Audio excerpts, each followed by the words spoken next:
Hello, I'm Avery or Hazel or Kylie. You can just pick one, I don't care. Hello, I am Lily. And you're not thinking fourth dimensionally. No, I'm thinking fifth dimensionally. I Today, always think fifth.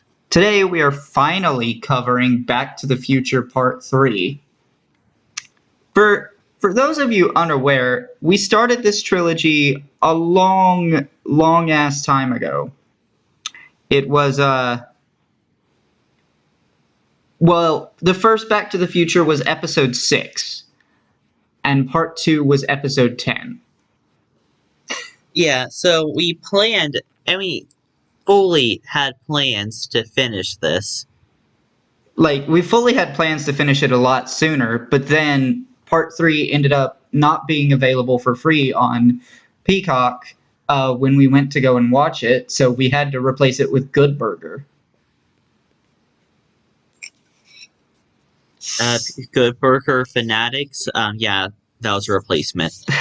But yeah, anyway, so yeah, welcome to From the Closet. This episode will contain spoilers for Back to the Future Part 3. You will find a link below to rent, purchase, or stream this movie. Our links are centered around the US, but if you use the Just Watch app, it will automatically redirect you to your country, and if you use the website, you will be able to manually change the site to your country from the website page itself. Before we get started, I am going to spin the wheel to determine what movie we are doing next. And, well, it's not a movie. It landed on Doug Days. Huh. So yeah, we were going to be covering Doug Days. That's basically a sequel to Up. You can join us tomorrow for Star vs. the Forces of Evil, The Battle for Muni. And you can join us next week for our free movie of the month for November and Captain America, the Winter Soldier. So wait, does that mean we're in October territory? Yeah. So can we mention The Thing? Technically, Uh, it's already out now. hold on. I mean, technically, yes. This would be the first episode in October. So yes, we have released a Patreon. Yeah. So I guess that will also be linked in the description. Remember, people who sign up to pledge for our Patreon can vote on future episodes, gain access to our episodes early, and also gain access to our sister show. Gain access to episodes of our sister show early off the shelf, which also isn't out yet at the time of this recording, but it will be. Yeah, everything will hopefully be out by this recording. I'll make sure of that. I don't think you can make sure of anything regarding off the shelf. Not at all, but I'll make sure of the Patreon. Yeah. I am absolutely planning on recording the first off the shelf episode tomorrow. Basically because tomorrow is an absolute deadline. And I have no other choice. But Okay. yeah, with all that being said, I think we can get into spoiler territory now for this movie. Yes. All right, so if you don't want spoilers, click off of here now. All right, so now that all the people who don't want spoilers are gone, Jennifer's Because now, barely in this movie. yeah. She's just like there at the very fucking end, and it's like, wow. All right. I mean, really, she was only in the movie, so, I mean, it's consistency, you know? Yeah. You can't have him going back to his original time without wanting to go see Jennifer. Yeah. And you know, But this, it's kind of that whole thing with like Marty and Jennifer's romance, it's fine. It's kind of a backseat, but especially to this movie because we have um, Doc Brown and Clara's romance in this movie. Yeah, for all three of the movies, it really did. The romance took a backseat with those two, at least. Yeah, but like here with this movie, Doc Brown and Clara, like a that was very clearly a focus for quite a bit of it. It was a major subplot, I'd say. It definitely was, and wow, I'm just sorry. I'm just remembering the at the end of the movie, just a train that can fucking fly. Yeah, because we need flying trains and all their emissions. Certainly. Um, I mean, his did run on steam. so some things that like I love about this movie, I want to get things that I love about it before I start talking about some of the issues that I really think it has, um, Hmm. including a pretty problematic one. Um, But anyway, so a thing I love is like the references to Jules Verne, and talking about like actually acknowledging that like Jules Verne's works of science fiction eventually ended up becoming science fact. Um, because I mean, the guy really predicted a lot of the advancements that we would eventually be making: submarines, rockets. I mean, Really? it was a lot, yeah. And I don't know if you know about this, but we're probably going to talk about Jules Verne again when we cover Finding Nemo, because the character I Nemo is literally named after the main character in 20,000 Leagues Under the Sea, which huh. was a novel he wrote. I did not know that actually. Yeah. But yeah, Jules Verne, whether or not we cover any of the adaptations of his books is kind of up in the air. Journey to the Center of the Earth might be fun. One of my favorite moments is like how Marty went back in time with the most insulting clothing. So I was like, "Who gave you those?" It's like you. Yeah. It was you. A lot of this movie is particularly funny.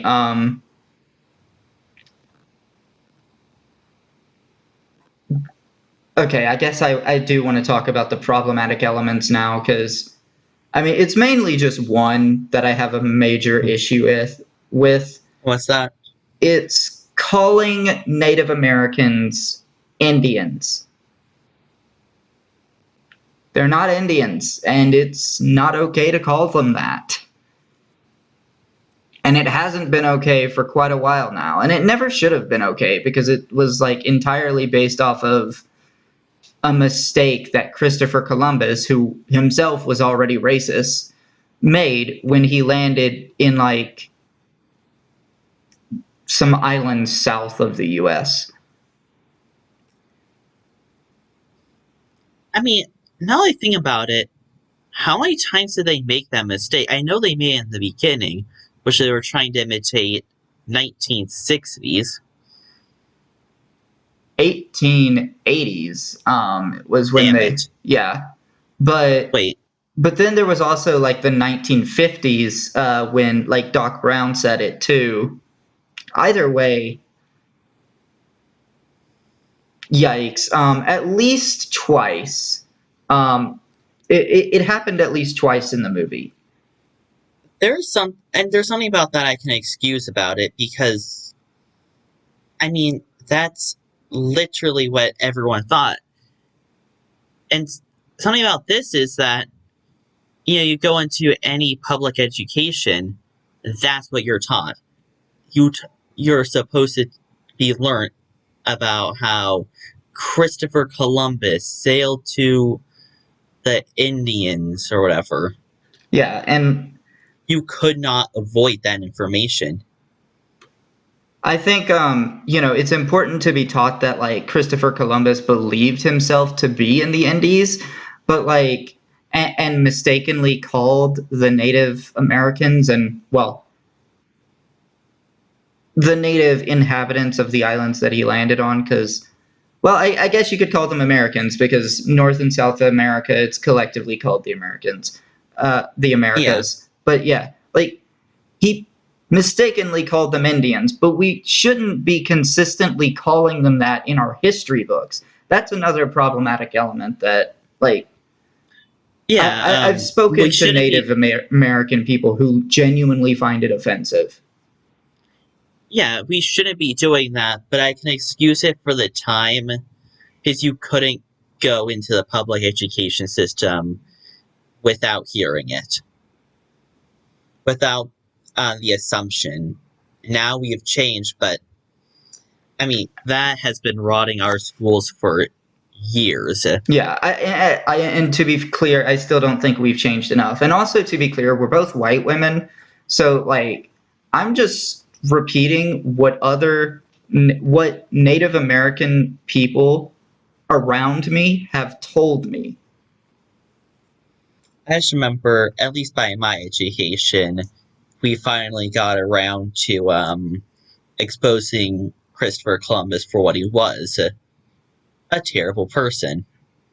Yeah, my schooling did not really expose Christopher Columbus quite so well for what he was. I mean, they did make it clear that he had no fucking clue what he was talking about. Um, but like they Yeah, didn't talk about his racism and all the other shitty shit he did. in my education, they actually did went through with that. But yeah, so we go all the way back to like 1885 in this movie, um, which is itself not the best society, I think. Because I mean, we have like gun duels out in the streets. Of course, nowadays we have school shootings. So It, history is a true pick your poison. yeah. But yeah, essentially the whole plot of this movie is like, Doc doesn't want Marty to come back to the past to rescue him, but he does because he finds out that Doc is going to die in like a week. Um, and yeah, that's pretty much the gist. Like he also like falls in love, so there's that too. Uh, and the So, person he's supposed to fall in love with was also supposed to die, so there's that too. um, I actually, so I think it was a middle part way into the movie. I rewatched the Back to the Future Part 2 ending because I want, if I remember correctly, Back to the Future Part 1 and 2, those came out like really close, but then 2 to 3 was a pretty big gap. No, I don't think that's accurate. I think it was like 4 years between one and two, and maybe like 2 years between two and three. Maybe I did get that mixed up. Yeah, it was like I'm pretty sure like the first movie came out in 85 and the second was like 89, and then this movie was either 90 or 91.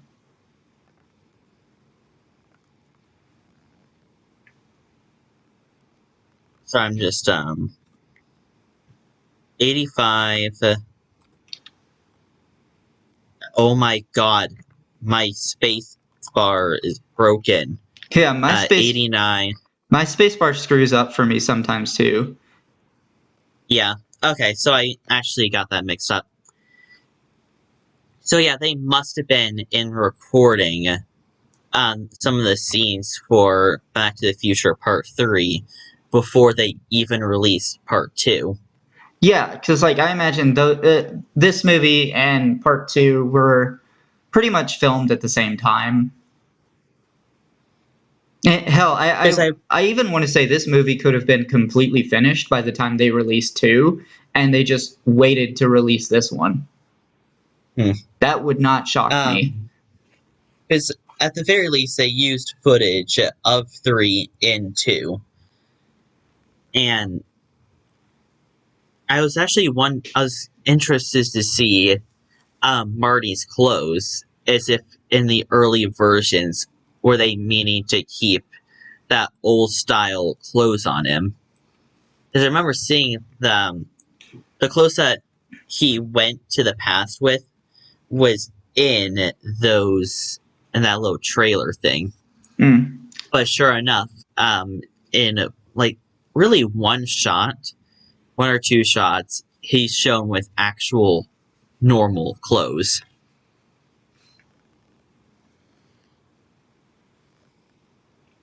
But yeah, I also really appreciate like the recap. Like, well, it's not really a recap, but like the thing at the beginning where it's like, oh yeah, this happened in 1955, and that's where we're at now, and like we get reminded of the letter, um, like all right at the beginning. So they do a good job at reminding you of everything that happened at the end of the second movie, and at the end of the first movie,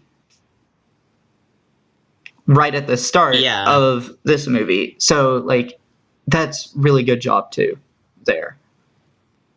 and you're gonna need all that information because, well, it's a bumpy ride from here on out. Yeah. Um so something else I do want to bring up, the score in this movie is fantastic, and as it always was. And I kind of want to go back and look at who composed the music for the first movie and the second movie, because for this movie I noticed that it was composed by Alan Silvestri. Hmm. And that's the same guy who would later go on to compose the Avengers score. Really? Oh Yeah. shit! You know what? I can hear it. Yeah. Like I was hearing very clear similarities in this movie as what I would hear in like the original Avengers. Obviously, the MCU has like a whole host of different composers that work on different movies. But this guy specifically worked on the Avengers, and I don't know what else he worked on in terms of MCU movies. Hmm. I guess we'll just have to figure that out as we go throughout the MCU. Yeah. But I thought it was like really cool. He certainly has a style that I was able to pick up on. Um, Love triumphant music. there was also like, That you know what? I'm not gonna say that. I can't really. I can't really draw the comparison that I want to draw without spoiling major things that happen in the MCU. I guess we just have to compare them in the MCU episode themselves. Yeah, if I even remember, because like by the time we get to that movie, it'll be like it might even be 2024. The future. But So yeah, go we ahead. now have a full timeline of what happened in the 3 trilogies. The Doc three McBrown. trilogies? You mean the Oh three movies? God, yeah, 3 movies, 3 movies, 1 trilogy. So Doc McBrown invents time machine. Go back, then forward, and then wait. After that, they have to go back to their original time, and then they go back again to stop Biff, and then they go back even further, and then go back to their original time. Quite, quite a time travel adventure. Yeah, like there's a lot of time traveling going on, and it's also kind of implied that like Doc went back to like the distant future again with the train time machine. I don't know. I thought when he said that he's already been there, I thought he was mentioning on how they already been to the future. 2015. Yeah, but to me it seemed like he But also it sort of seemed like he was meaning that like he'd already been there since creating the train time machine. I mean that would also make sense too because he had enough time. No, growing up, his children would probably be in the time when he was building a whole new time machine. I mean, okay, I don't want to say they're quite old, but they're old enough that like it's been a decent amount of years. He could have easily had like gone through time quite a bit. Mhm. Damn, why am I suddenly hungry now? I don't know. We're in the middle of recording. Yeah, like so like I can't just get up and go eat. But yeah, I think this movie's great. I don't think it's really as good as either of the other two, in my opinion. Really? Yeah. I don't know. I mean, it's been so long, but I think this might actually be. Yeah, give me a minute to think on that, but this could be my favorite one in the trilogy. Really? The one that's like the most romance heavy out of all of them? Yeah, but it's also the most Wild West out of all of them. Yeah, I don't know. Like, I just never really liked the Wild West vibe in general.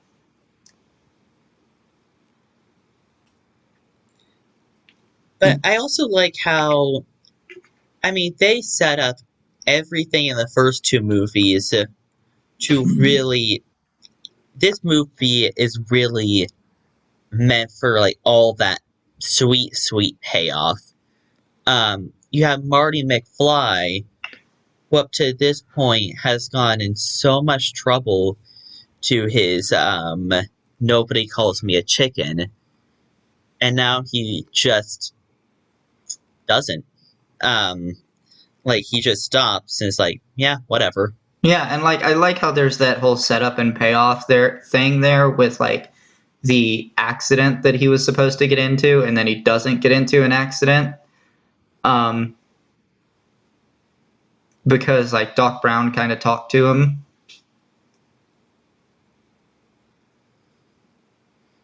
Yeah. Um, I just love the payoffs in this movie. They did so much work to set up everything in the first two movies. How and this movie just feels really satisfying. Yeah. Um I think I don't know. Unfortunately, I don't really feel like I have that much to say regarding this movie. Like, it's a good movie, and like, Mm. it, I just feel like it's the weakest entry, just in my personal opinion. Um, I mean, most of it is like, I mean, it's kind of weird to say it, but like the time travel takes a backseat, and it's more of like we have a race against time, which sounds funny to say, but like, can they finish Yeah. setting everything up before Marty has to get shot? And then also there's the romance plot line, and then I guess I would call it like fan service. There's a lot of fan service, like the scene with the clock, you know, starting up for the first time, and like Marty and Doc taking a picture next to the clock. I mean, that was a really nice moment. Yeah, but it's also kind of fan servicey, which like it isn't necessarily a bad thing. It's just like when at a certain point it can become too much, and I don't feel like this movie is like quite there, but Hmm. It's enough to I'm be sorry. noticeable for me. I just hear that word and all I can think of is like um when anime let me use that to talk about like anime and whatnot, I feel like the anime community just uses the word fan service to refer to nudity. basically. And like I just don't get that. Honestly, I really don't. But yeah. Do you have an what else do you like would you like to say like regarding this movie? I don't know. It's just a really nice movie. It wrapped. Okay, I would actually like to say on how well it just wraps everything up, and maybe if this movie was released in today's time, it would be all wrapped up, a tight little bow. 2 years announcements for Back to the Future Part 4. Oh god. Like let's please. Okay. Ghostbusters Afterlife happened and I was fine with it. It was a really really good tribute to the original group of Ghostbusters, and it also felt like an apology for Ghostbusters 2016. Um, I don't think this franchise needs a revival. I really don't. No, at the very least, okay. If anything of a revival happens, and do it of like Doc's children, make it something more unique than it's another adventure with Marty McBrown with Marty McFly with Doc Brown. His Like the series children, doesn't need Jules, it. his children named Jules and Vern. Yeah, The series like doesn't need any sequel, like another movie whatsoever. But if it were to happen, I'd much rather it be of his children than, just like any other movie in the trilogy. I'd rather like we don't even get that. I think leaving it here is good enough because sometimes things like that can taint things a lot more than Yeah, adding to it. like I said, I'd rather it just, stay and die, but if it must happen, then. Yeah, I definitely get that. But yeah, I think at some point we'll probably do a retrospective of this series, but like I Hmm. don't want to like we did our MCU Phase One retrospective almost immediately after we finished Phase One, but I think I want to wait a while for Back to the Future. Um, Yeah, I feel like I don't know. I definitely don't feel like we need to talk about Back to the Future right now. yeah, like with the MCU, it made sense because there's still a lot left to go. Whereas with Back to the Future, we're pretty much done, so we can come back to it later.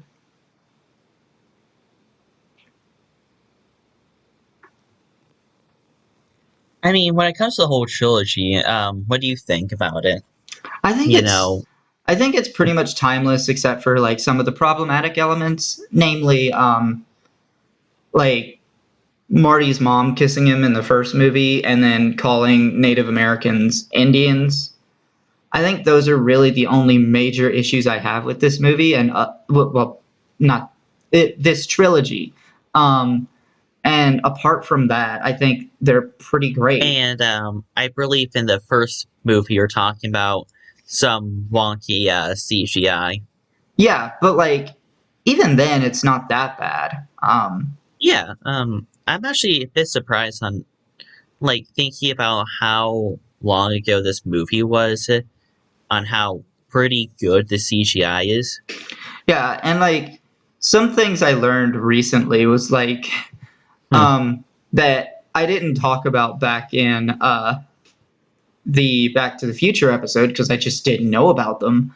But so RCA tried to create a home video format on vinyl, and it Oh actually yeah. it actually worked, and it legitimately required something called a flux capacitor. And Oh, that's great. yeah, so the format was actually called CED, and I can't remember what that stands for, but you better believe Back to the Future was released on CED. I don't know about the entire trilogy. I just know the I first wonder what movie. happens if you get the vinyl spinning up to 88 miles per hour. It explodes. Actually, I don't know. I do know some people on YouTube have spun a vinyl so fast that it exploded, but I don't know what the top speed required for that is. Probably less than 88 miles per hour. I don't know. It could be more, but typically those are it's measured in RPM and not miles per hour. Okay, we're gonna have to get a translator on that before truly seeing if you can travel through time with this flux capacitor. But yeah, I think with pretty much all of that being said, do you think I should get into the critic ratings, or do you have more to say? I don't know. It feels like we're missing something. You know, Like I almost but I want to say can't that, but like I can't really think of like think anything of more to what. say. Yeah, I don't know. Doc, I mean, if I'm gonna say anything, I'm gonna have to say on how good the acting Oh is. God, you cut out I there. love the actors for the entire trilogy. Okay, there we go. Now Um, I can hear you again. Sorry, especially my audio oh cut out for sorry. a second. I couldn't hear you. So what I was saying is like if I'm going to say anything about this movie, I'm gonna be mentioning about its actors and how much I love like the acting in this movie. Yeah, the acting's pretty great. I think like Buford Tannen is a very strange villain. I do feel like they kind of made him dumber than they needed to. Yeah, I mean their villains have always been dumb but strong. Yeah, I feel like this one was dumber though than the villains of the other two movies. Well, actually, strike that. The villain of the second movie, at least the one that got the ball rolling, he was smart. Yeah. Also, something I didn't mention in the Back to the Future 2 episode that is worth saying. Um, the horse racing industry is fucking horrific. I mean, it, Oh it's yeah. it's quite literally where horses go to die. Um, and I feel like we probably should have mentioned that, but we didn't. Honestly, I didn't want to think about that. But yeah, So, go ahead. I forgot what his name was, but the villain of the second one. Because not only that he bet on horse races, even though horse races are most commonly bet on, with that almanac, he bet on fucking everything. Yeah, I just think like horse races were like the most prevalent Uh, in the movie. yeah, and it's also the most inhumane, the most fucked up thing I've ever seen in my human eyes. Yeah, at least large scale. I would love to like horse racing where without horse killing, just ride on a horse all day. Sounds fun. Competitive, it can go die in a hole. I can say that I have been horseback riding before, and I just didn't enjoy it. Um,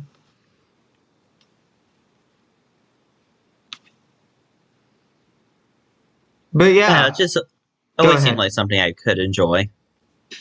I think with everything being said, I'll just talk about the critic ratings now.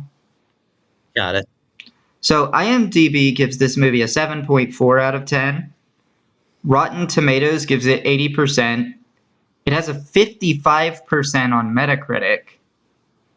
Jesus, Metacritic. Yeah, and like they're just an average of critic review scores. So I'm wondering who the hell, like, how are people rating this movie that low, and that there's that many of them to bring it down so much? Probably assholes. And then 94% Like, of Google users liked the movie. yeah. So I'm just gonna say on Metacritic, whoever dares rate it that low, probably never. go ahead. Sorry, They like I couldn't tell think a good my, movie and hit it across the face. but yeah, before before we each give our ratings, I'm going to recount our ratings for the previous movies. Um, Lily gave both movies an 8.5. Um, and I gave the first movie a 9.5 and the second movie an 8.0. Huh. Damn, I must have really felt the same way between the first movie and the second movie. I guess 8.8. Hmm. Well, How about you? like I said, I feel like this movie is like probably the weakest entry of the three.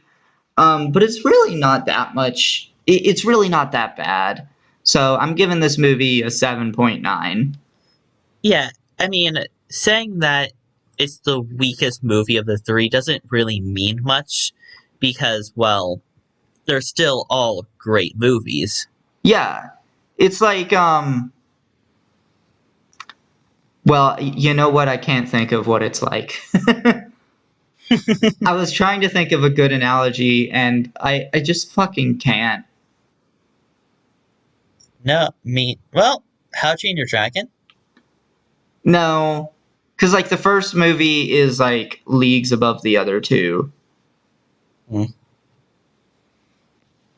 Even still, all movies were amazing. But yeah, do you have anything else you want to say regarding this movie, or? I guess not. No.